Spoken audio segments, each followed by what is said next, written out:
प्रिय उपासक उपासिकाओं, आज की गूगल मीट का जो विषय है वह है कि बौद्ध समाज के निर्माण में हमारी चुनौतियां कौन कौन सी चुनौतियां हैं जिससे हम बौद्ध समाज के निर्माण में देख रहे हैं, और उन चुनौतियों का समाधान क्या है। क्योंकि विषय एक ऐसा विषय है जिस पर अभी कोई नजर नहीं डाल रहा है, और सबसे दुखद पहलू यह है, हमने एक गंभीर विषय को बहुत हल्के में लिया है। हम कई बार चर्चा कर चुके हैं कि बाबा साहब डॉक्टर अंबेडकर ने अपने जीवन के अंतिम समय में आकर के बौद्ध धर्म अपनाने का जो निर्णय लिया, उसके पीछे एकमात्र उद्देश्य यह था कि हम अपनी समस्याओं के समाधान पा सकें। जो हमारे जीवन की समस्याएं हैं उनका समाधान हो सके, हम मान सम्मान स्वाभिमान के साथ जीवन जी सके, कोई हमारे साथ भेदभाव ना करे, हमारे साथ कोई दोयम दर्जे का व्यवहार ना करे, हमारे मनोबल को तोड़ने की चेष्टा ना करे, हम स्वाभिमान के साथ, मान और सम्मान के साथ एक श्रेष्ठ जीवन जी सके। ऐसी बाबा साहब डॉक्टर अंबेडकर की अवधारणा थी, और इसीलिए बाबा साहब जीवन भर प्रयास करते रहे। जो निर्णय लिया वह निर्णय हम सब के लिए, जीवन के लिए बड़ा ही कल्याणकारी था और हमारी समस्याओं का समाधान था। बाबा साहब ने 1936 में, 31 मई 1936 आज जी का दिन है, 1936 में महार परिषद जो मुंबई में बुलाई गई थी, उसमें बाबा साहब ने कहा था कि धर्म परिवर्तन कोई मनोरंजन का विषय नहीं है। हम जो बौद्ध बन रहे हैं ये मनोरंजन के लिए नहीं है, इंटरटेनमेंट नहीं है, ये एक चुनौती है कि जो हमें नहीं मिला उसे पाने के लिए, जो हमारे जीवन के अभाव हैं उनसे मुक्त होने के लिए, और जो हमारे साथ पशुता का व्यवहार किया जाता है उससे मुक्ति के लिए, या मैं यूं कहूं अपने जीवन को श्रेष्ठ बनाने के लिए, मान सम्मान और स्वाभिमान का जीवन जीने के लिए हमें बुद्ध की शरण में जाना था, जहां हमें इंसान होने का गौरव होता, एक श्रेष्ठ व्यक्ति होने का गौरव हासिल होता, हमारे साथ समता, बंधुता, मैत्री, करुणा, न्याय का व्यवहार होता। लेकिन हम लोग बाबा साहब की धम्म क्रांति के बाद बाबा साहब के इस विचार को, इस भाव को समझने में बहुत बड़ी गलती की।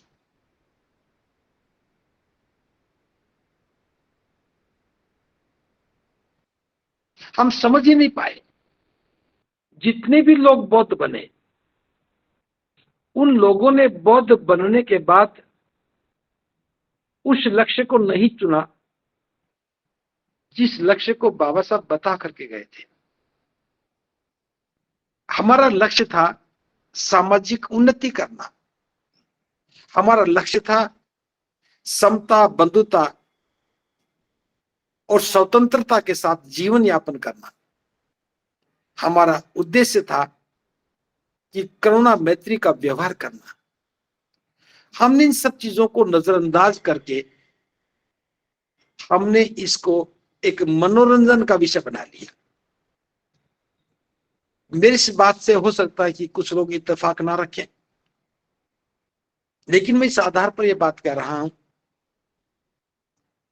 जब हम बुद्ध पूर्णिमा का उत्सव मनाते हैं, 14 अप्रैल को बाबा साहब की जयंती मनाते हैं, उन जयंतियों के पीछे जो मकसद है वह बाबा साहब को याद करना नहीं है, उनकी शिक्षाओं पर, उनके उद्देश्यों पर चर्चा करना नहीं है। बुद्ध पूर्णिमा मनाने का उद्देश्य भी बुद्ध की शिक्षाओं पर काम करना नहीं है, अपितु हम उन अवसरों पर भी नृत्य की बात करते हैं, लोग नाचते हैं,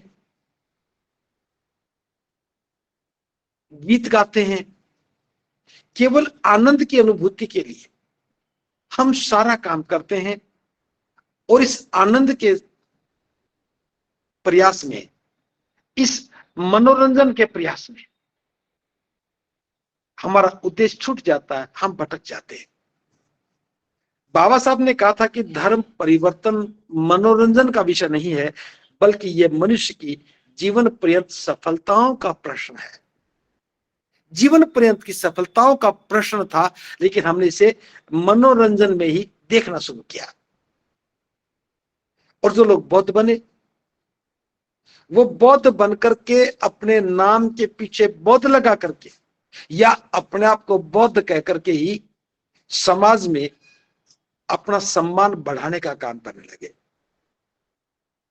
हमें समाज में सम्मान बढ़ाना नहीं था, बल्कि जीवन को सम्मानित करना था। हम जीवन को सम्मानित करने की बजाय सम्मान पाने में लग गए कि लोग मेरा सम्मान करें, लोग मेरा सम्मान करें, और अपने ही लोगों में, अपने ही समाज में हम एक ऐसे वर्ग के रूप में बन गए कि सम्मान की चाहत में हम अपनों से ही उनसे बात करने लगे, कटुता का व्यवहार करने लगे और दूसरे लोगों की आस्थाओं पर प्रहार करने लगे।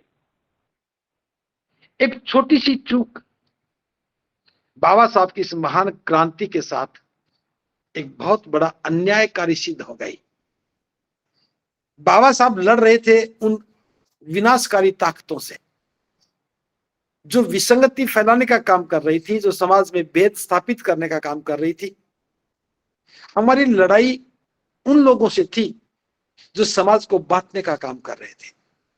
लेकिन बौद्ध बनने के बाद हम अपनों से लड़ने लगे, लक्ष्य बदल गया। जिसने व्यवस्था खड़ी की थी, जिसने भेदभाव की व्यवस्था को जन्म दिया, हम उससे तो लड़ना भूल गए, लेकिन हम अपनों में ही भेदभाव स्थापित बना रहे, हम अपनों से भेदभाव करने लगे, वहां चले गए। आज भी बौद्ध बनने में ये एक बहुत बड़ी चुनौती है। हमें लड़ना था विसंगतियों से, और हम बस ये मान के बैठ गए कि मैं तो बौद्ध हूं, लोग मेरा सम्मान करें। विवाह शादी में भी अगर हम बौद्ध बनकर के शादी कर रहे हैं, परंपराओं को तोड़े बिना, गलत परंपराओं को छोड़े बिना, कुरीतियों से बाहर निकले बिना, बौद्ध धर्म का कोई काम किए बिना हम शोर मचाते कि हम शादी बौद्ध रीति से कर रहे हैं, बारात का जाना, टेंट लगाना, बड़ी दावत करना, बैंड बजाना, नाचना, इसमें कौन सी बौद्ध रीति है? और आज तो कुछ साधन संपन्न लोग सारे परिवार के पीले कपड़े पहना करके हल्दी लगाना एक नई परंपरा को जन्म दे गया, खुला ढंग एक नई परंपरा को जन्म दे दिया। ये दिशाहीनता है। जो लोग अपने आप को बौद्ध कहते हैं और बच्चों की शादी में पीले वस्त्र पहन करके सारे नाटक करते हैं, क्या ये हमारे लिए चुनौती नहीं? जो लोग बौद्ध बनकर के शादी करने की बात करते हैं और बच्चों की शादी महंगे होटलों में करते हैं, ये बात ठीक है कि जिनके पास साधन है वो प्रदर्शन करते हैं, लेकिन हमारा विषय प्रदर्शन का नहीं था। हमारा विषय अपनी दरिद्रता से बाहर निकल करके स्वाभिमान का विषय था। और मैं तो ये कहना चाहूंगा, हमारे प्रदर्शन और प्रतिष्ठा की चाहत में समाज के सामने एक गलत चुनौती खड़ी हो गई। वह चुनौती हमारे लिए एक यक्ष प्रश्न बन गई है। अगर हम सामर्थ्यवान लोगों की तरफ देखते हैं तो समाज पूरी तरह दिशाहीन होता है। जो व्यक्ति सामर्थ्यवान है अपने आप को बौद्ध कहलाता है, बच्चे की शादी में बड़ी शान शौकत से करता है, बड़े तामझाम करता है, बड़ा धन खर्च करता है। फिर उसके दिए हुए निमंत्रण से जब लोग वहां शामिल होते हैं तो फिर उनके मन में भी एक भाव पैदा होता है कि मैं भी जब शादी करूंगा तो ऐसा ही करूंगा। और ये आर्थिक संसाधनों की बर्बादी का एक जीवंत उदाहरण है। संपन्न लोगों को, सामर्थ्यवान लोगों को चाहिए था कि वो समाज के लिए एक आदर्श बनते, धन की फिजूल खर्ची को रोक करके धन से रोजगार जैसे व्यवसाय स्थापित करने का काम करते, अपने परिवार की आर्थिक समृद्धि को एक नया आयाम देते हुए आसपास के नौजवानों को रोजगार देने का काम करते। लेकिन आज हमारे सामने हमारी अपनी प्रतिष्ठा एक चुनौती बनकर के खड़ी हो गई, और ये चुनौती पूरी तरह व्यर्थ है, पूरी तरह अज्ञानता में ले जाने वाली है, पूरी तरह समाज को भ्रमित करने वाली बात है। पिछले दिनों हमने एक बात कहना शुरू किया कि जो बौद्ध बने हैं, बौद्ध समाज की अवधारणा पर काम कर रहे हैं, उन्हें परंपराओं को बदलना होगा, और विशेष रूप से उनको बोले चुप होकर बदलना, विशेष रूप से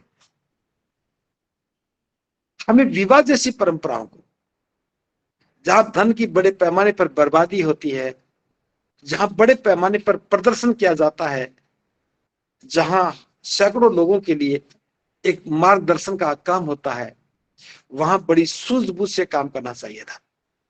तो हमने निर्णय लिया कि बौद्ध समाज को बनाते हुए हमें विवाह के परंपराओं को बदलना होगा, और विवाह की परंपराओं को बदलने के लिए हमें जो प्रदर्शन का जो कॉन्सेप्ट है, प्रदर्शन की जो अवधारणा है, बड़ी शान शौकत की जो बातें हैं, उससे बाहर निकल करके, जैसा बाबा साहब ने कहा था कि विवाह क्या है, दो परिवारों के बीच आपसी समझौते का नाम विवाह है। एक लड़का पक्ष है, एक लड़की पक्ष है, दोनों पक्ष के बीच में एक समझौता हो जाता है कि आज के बाद ये अमुक लड़का, ये अमुक लड़की जीवन साथी के रूप में साथ साथ रहेंगे। इसका नाम विवाह है। अब एक छोटा सा काम है, दो परिवारों के बीच आपसी समझौते का काम है। उस समझौते को हमने सामाजिक परिवेश में देखना शुरू किया। उसका परिणाम ये रहा कि हम अपनी हैसियत दिखाने लगे। विषय दो परिवारों में समझौते का था, विषय एक युवक और युवक जीवन में, गृहस्थ जीवन में प्रवेश करने का था। और इस छोटे से आयोजन के लिए, इस छोटे से कार्य के लिए हमने इसे प्रतिष्ठा में बदल दिया कि मेरी प्रतिष्ठा बढ़ जाए। लड़की वाला सोचता कि मेरी प्रतिष्ठा बढ़ जाए, लड़का पक्ष और लड़की पक्ष दोनों अपनी अपनी प्रतिष्ठा को लेकर के अनावश्यक धन खर्च करने लगते हैं, बड़ा प्रदर्शन करते हैं। और उस प्रतिष्ठा में जिन लोगों को हम बुलाते हैं, वे अपनी प्रतिष्ठा ढूंढने लगते हैं कि मेरा सम्मान तो हुआ ही नहीं, मेरा मान तो हुआ ही नहीं, तो फिर कैसी शादी।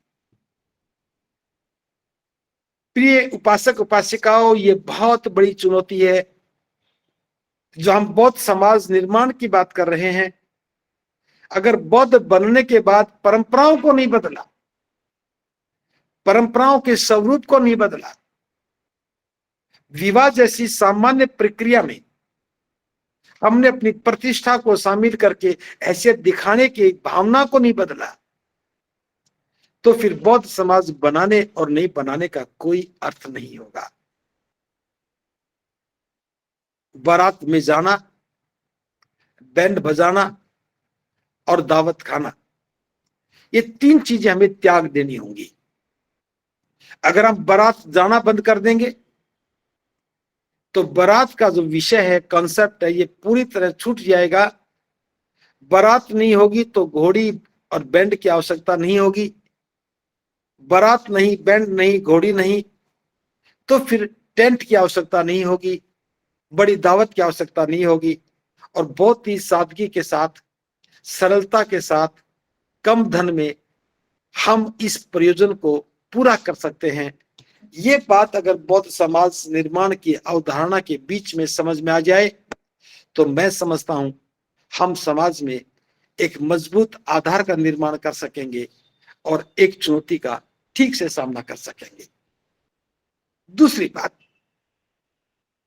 बाबा साहब ने कहा है कि जो हम धर्म बदलने की बात कर रहे हैं, मैं धर्म बदलने की बात नहीं कर रहा हूं, मैं तो जो लोग बौद्ध बन गए हैं उनकी बात कर रहा हूं। अब जो लोग बौद्ध बन गए हैं उनके सामने एक चुनौती है, एक लक्ष्य है। वो लक्ष्य ये कि हम अपने जीवन को श्रेष्ठ कैसे बनाएं, हम जीवन को अच्छा कैसे बनाएं, हम अपने जीवन के जीने की एक रूपरेखा, एक शैली का विकास करें। लेकिन अफसोस के साथ मुझे कहना पड़ रहा है, आज से पहले जो लोग बौद्ध बने उन्होंने अपनी जीवन शैली के बारे में कभी सोच विचार नहीं किया। जो बौद्ध बने हैं उनकी जीवन शैली में और जो अबौद्ध हैं उनकी जीवन शैली में कोई विशेष अंतर नजर नहीं आ रहा है। और विशेष अंतर नजर नहीं आने का परिणाम यह हुआ, कोई भी व्यक्ति बौद्ध बनने के लिए प्रेरित नहीं हो रहा है। उसे बौद्ध बनने में अपना कल्याण नजर ही नहीं आता है। उसे बौद्ध होने में क्या मिलेगा, इस प्रकार के प्रश्नों के उत्तर भी नहीं मिल पा रहे हैं। तो बाबा साहब ने जो हमें आदेश दिया था, जो हमारा मार्ग प्रशस्त किया था, जानकारी के अभाव में हम दिशाहीन हो गए। तो ये भी एक चुनौती है कि जो लोग बौद्ध बन गए हैं उनको श्रेष्ठ जीवन निर्माण की अवधारणा पर चलना होगा, अपने जीवन को श्रेष्ठ बनाने के लक्ष्य को निर्धारित करना होगा और ये तय करना होगा कि उसका अपना भविष्य कैसा हो, उसकी संतान का भविष्य कैसा हो, उसको किस प्रकार का जीवन जिए। जब हम समाज निर्माण की बात करते हैं तो एक बात हमारे सामने और चुनौती के रूप में खड़ी होती है, और वो चुनौती क्या है? वो चुनौती है भेदभाव की चुनौती। अब इस बात को मैं स्पष्ट रूप में समझाने की कोशिश कर रहा हूं। बौद्ध बनने की अवधारणा इसी सिद्धांत के साथ हुई थी कि जब हम बौद्ध बनेंगे तो एक अच्छे समाज का निर्माण होगा, एक अच्छे समाज की अवधारणा का निर्माण होगा, हमारे साथ भेदभाव नहीं होगा। ये विषय दो वर्ग के बीच का था, एक वह वर्ग जो भेदभाव करता था, एक वह वर्ग जिसके साथ भेदभाव होता था। इस देश का जो शेड्यूल कास्ट है, पिछड़ा वर्ग है, इनकी अगर मैं बात करूं तो इनके जीवन का सबसे दुखद पहलू यही है कि वो जन्म से ही भेदभाव के शिकार होते हैं, अन्याय के शिकार होते हैं, जुल्म के शिकार होते हैं, उत्पीड़न के शिकार होते हैं। जो लोग उत्पीड़न करता है, जो भेदभाव करता है, जो शोषण करता है, जो हमारे मनोबल को चकनाचूर करता है, हमारा संघर्ष उस व्यक्ति से था। मकसद कि हम अपने आप को शोषण से बचा पाए, हम अपने आप को हमारे ऊपर होने वाले अन्याय से बचा पाए, हम अपने आप को हम पर होने वाले जुल्म से बचा पाए। अब यह हमारा विषय था, ऐसा हमें करना था। लेकिन हुआ क्या? बौद्ध बनने के बाद जिससे हमें लड़ना था उस लड़ाई को भूल गए, हम अपने ही लोगों से भेदभाव करने लग गए। अब ये कैसे संभव हो सकता है कि एक व्यक्ति जो बौद्ध बन गया हो और बौद्ध बनने के बाद वह जाति के आधार पर किसी के साथ भेदभाव करता हो? कोई लोग अपने धर्म के कारण हमसे भेदभाव करते थे, हो सकता है कि उनका अधिकार हो, उनके धर्म ने उनको दिया है कि वो अपने ही धर्म में अपने ही धर्म के लोगों के साथ भेदभाव करें। ये उनकी प्राथमिकता हो सकती है, ये उनका सिद्धांत हो सकता है, ये उनके धर्म की व्यवस्था हो सकती है। लेकिन जो बौद्ध बन गए हैं, मेरा प्रश्न तो उन लोगों से है जो आज हमारे सामने एक बड़ी चुनौती के रूप में खड़ा है। बौद्ध बनने के बाद ये कैसे संभव हो सकता है कि हम दूसरे लोगों से, जो भले ही बौद्ध बने या ना बने, हम उनसे भेदभाव करें, हम अपनी जाति पर अभिमान करें।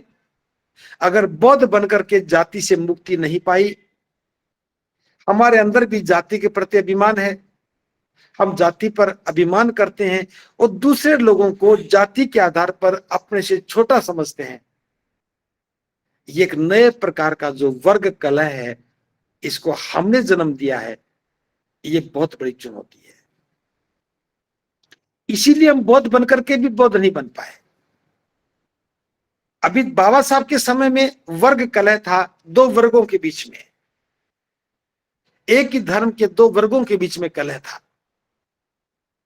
बाबा साहब के जाने के बाद जब हम बौद्ध बन गए, तो जो बौद्ध बन गए वो अपने ही वर्ग में कलह पैदा कर लिया। इसका समाधान और निदान क्या है? इसका समाधान यही है कि हमें बुद्ध की शिक्षाओं को समझना होगा।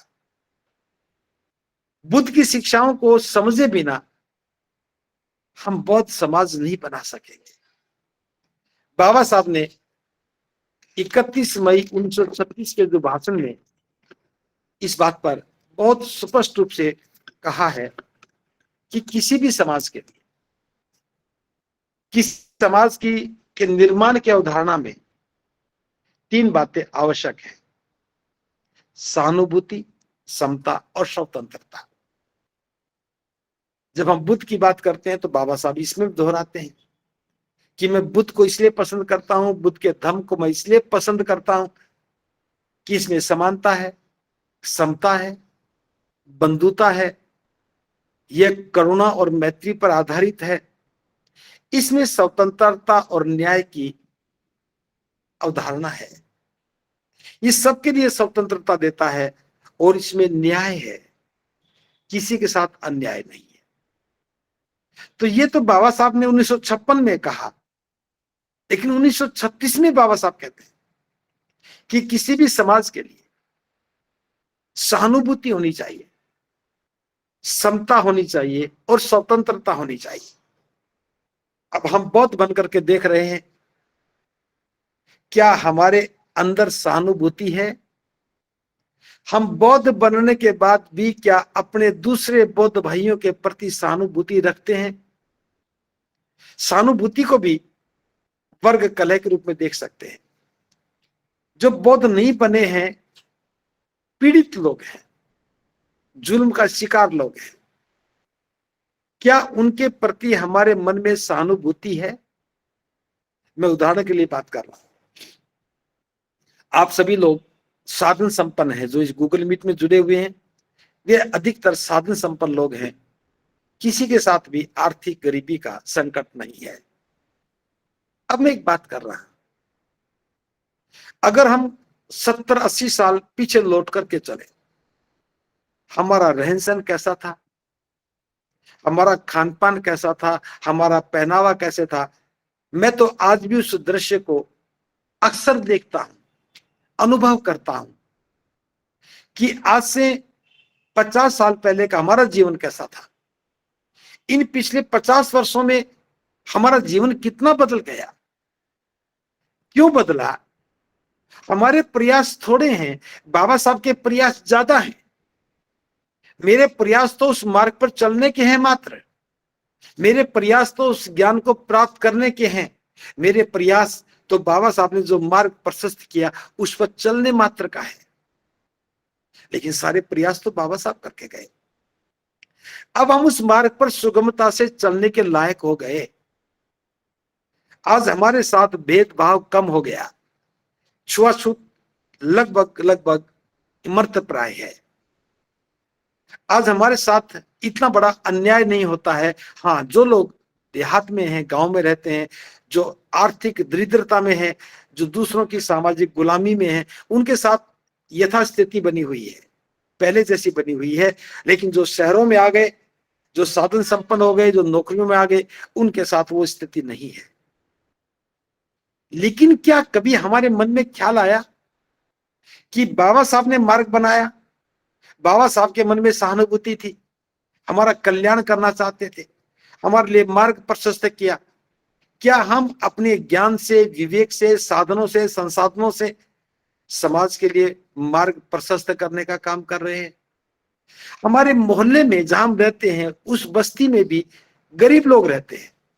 मैं जाति की बात नहीं कर रहा हूं, लेकिन जो गरीब लोग हैं, जो अनुसूचित जाति के, पिछड़ी जाति के लोग हैं, जिनके घर में आर्थिक संकट है, आजीविका का साधन नहीं है, पिता बीमार है या कोई महिला विधवा है, उनके जीवन में, उनके बच्चों के विकास में हमारी क्या भूमिका है?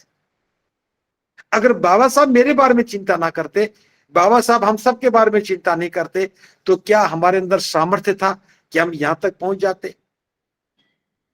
हम बाबा साहब के प्रति कृतज्ञ हैं, ये बात सच है, होना भी चाहिए, लेकिन क्या ये कृतज्ञता हमें अपने समाज के प्रति नहीं दिखानी चाहिए कि बाबा साहब ने हमारे लिए काम किया और आज हम बाबा साहब के पद चिन्हों पर चढ़ करके हम अपने समाज के लिए काम करें?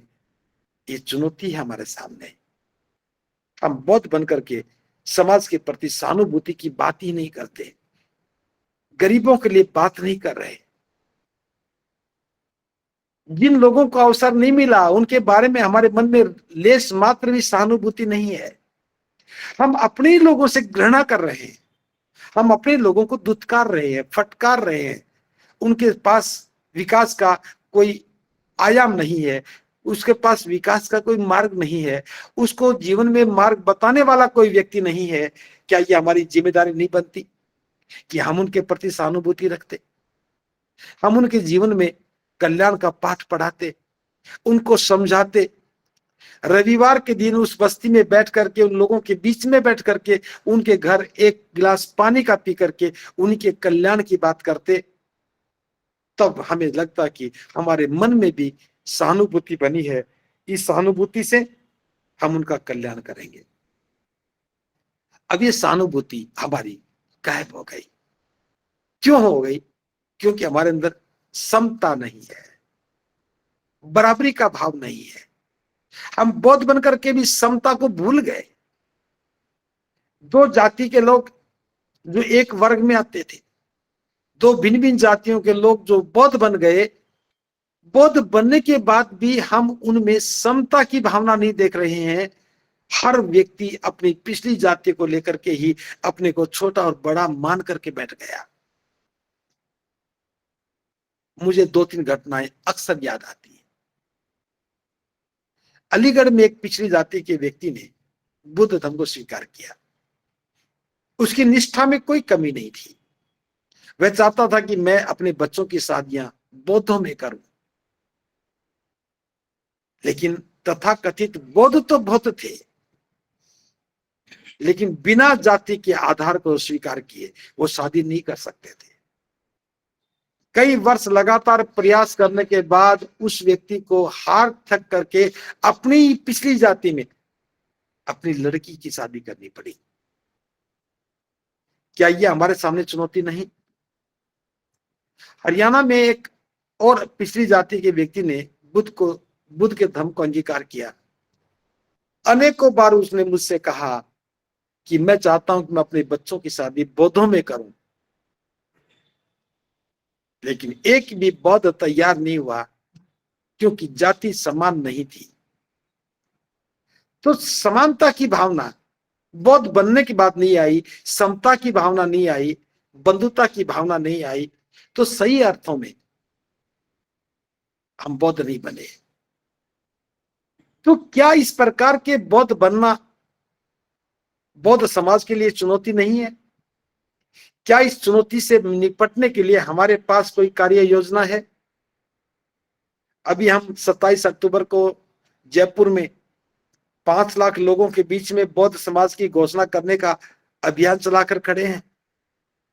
लेकिन मैं देख रहा हूं, अभियान तो ठीक है, विचार भी ठीक है, करना ये हमारी प्राथमिकता में है, लेकिन मानसिक बदलाव के बिना, जब हमारे मन के अंदर समानता नहीं है, समता नहीं है, बंधुता की भावना नहीं है, समाज के प्रति सहानुभूति नहीं है, तो फिर हमारी इस अवधारणा का क्या होगा? क्या हम बौद्ध समाज बना पाएंगे? अगर बौद्ध समाज नहीं बना पाए तो ये भी ठीक ऐसा ही होगा जैसे जो लोग दीक्षा लेकर के बौद्ध बन गए, अब कुछ लोग कहते हैं दीक्षा के बाद सर्टिफिकेट होना चाहिए, लेकिन सर्टिफिकेट लेकर के भी क्या हमारे मन में समता की भावना पैदा हो गई? क्या हमारे मन में समाज के प्रति सहानुभूति की भावना है? मानसिक मुक्ति के बिना, मानसिक आजादी के बिना, मानसिक बदलाव के बिना इस चुनौती से नहीं लड़ा जा सकता। और तीसरी बात जो थी, बाबा साहब ने कहा एक समाज की अवधारणा में स्वतंत्रता की अवधारणा भी होनी चाहिए। स्वतंत्रता, हर व्यक्ति स्वतंत्र है, दास्ता गुलामी की बेड़ियां काटनी पड़ेंगी। मानसिक स्वतंत्रता चाहिए, बौद्धिक स्वतंत्रता चाहिए। अगर मैं स्वतंत्रता की बात करूं तो हमारे अपने घर में भी एक बड़ी चुनौती खड़ी हो जाती है। एक छोटा सा उदाहरण देके समझा रहा,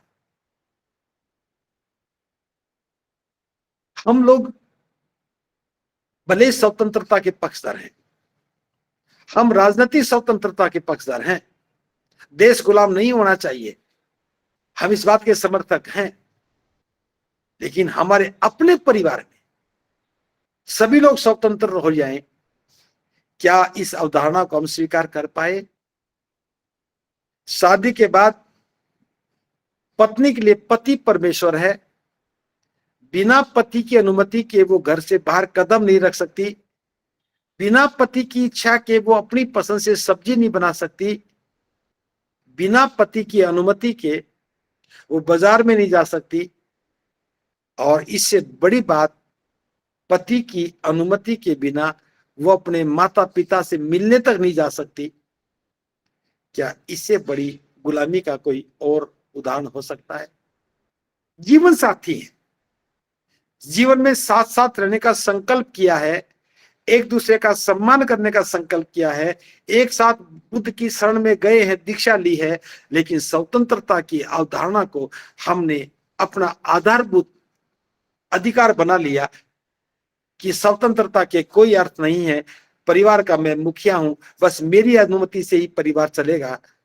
जो ये गुलाम करने का जो भाव है, हमारे अंदर जो अधिकार भावना है, मैं पुरुष हूं, मैं घर का मुखिया हूं, मैं पति हूं, मैं परमेश्वर हूं, मैं पिता हूं, इस बात के नाते हम परिवार में अपने ऊपर आश्रित सभी लोगों की स्वतंत्रता को खत्म कर देते हैं। जब परिवार में स्वतंत्रता नहीं है तो व्यक्ति के मन में स्वतंत्रता कैसे आएगी? एक छोटा सा उदाहरण आप समझ सकते हैं, जिसका किसी भी आर्थिक संकट से, किसी भी दरिद्रता से कोई संबंध नहीं है। जैसे घर में एक महिला है या लड़की है, उसके मन में ख्याल आता है कि मैं अपने सिर के बाल कटवा लूं, मुझे छोटे बाल रखने हैं। उसके मन में ख्याल आ गया मुझे बाल छोटे रखने हैं। क्या वो लड़की या वो घर की महिला अपनी इच्छा से अपने बाल कटवा सकती है?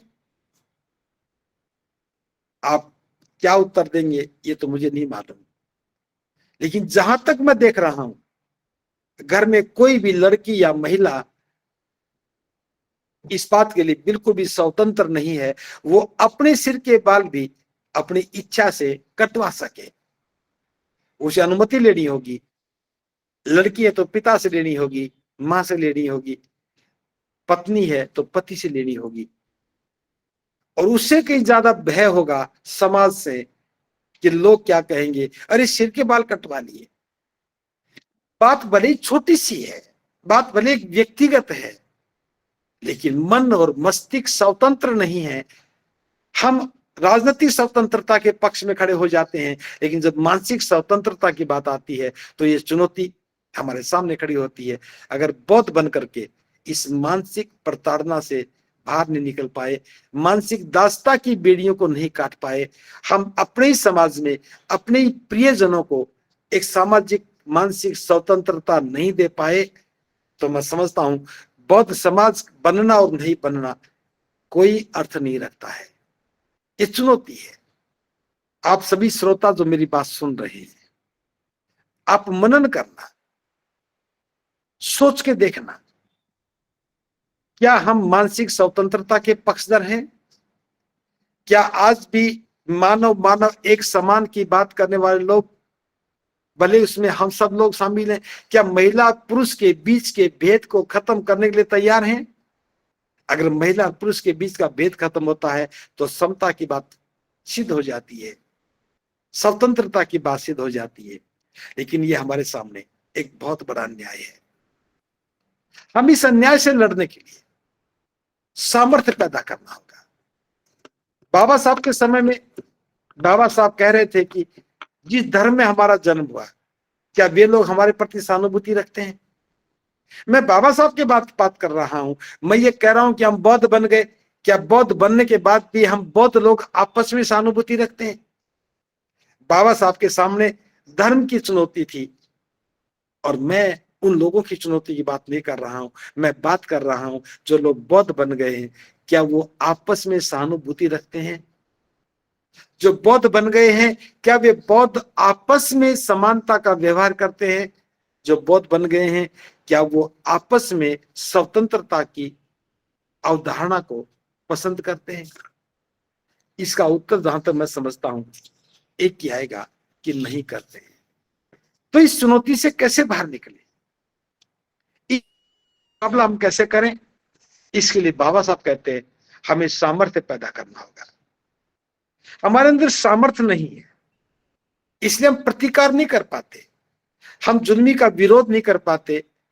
जब भी विरोध होता है तो उसे नियति मानते हैं, परमात्मा की, प्रकृति की, पिछले जन्मों की, कर्म की एक नियति मान लेते हैं और प्रतिकार नहीं करते हैं। और प्रतिकार नहीं करते, यही एक मानसिक दरिद्रता है, और ये हमारे सामने चुनौती है।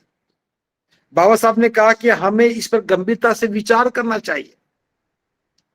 जब तक हमारे अंदर सामर्थ्य पैदा नहीं होगा, हम लड़ाई नहीं कर पाएंगे, हम नहीं लड़ पाएंगे, हम प्रतिकार नहीं कर पाएंगे, हम विरोध नहीं कर पाएंगे।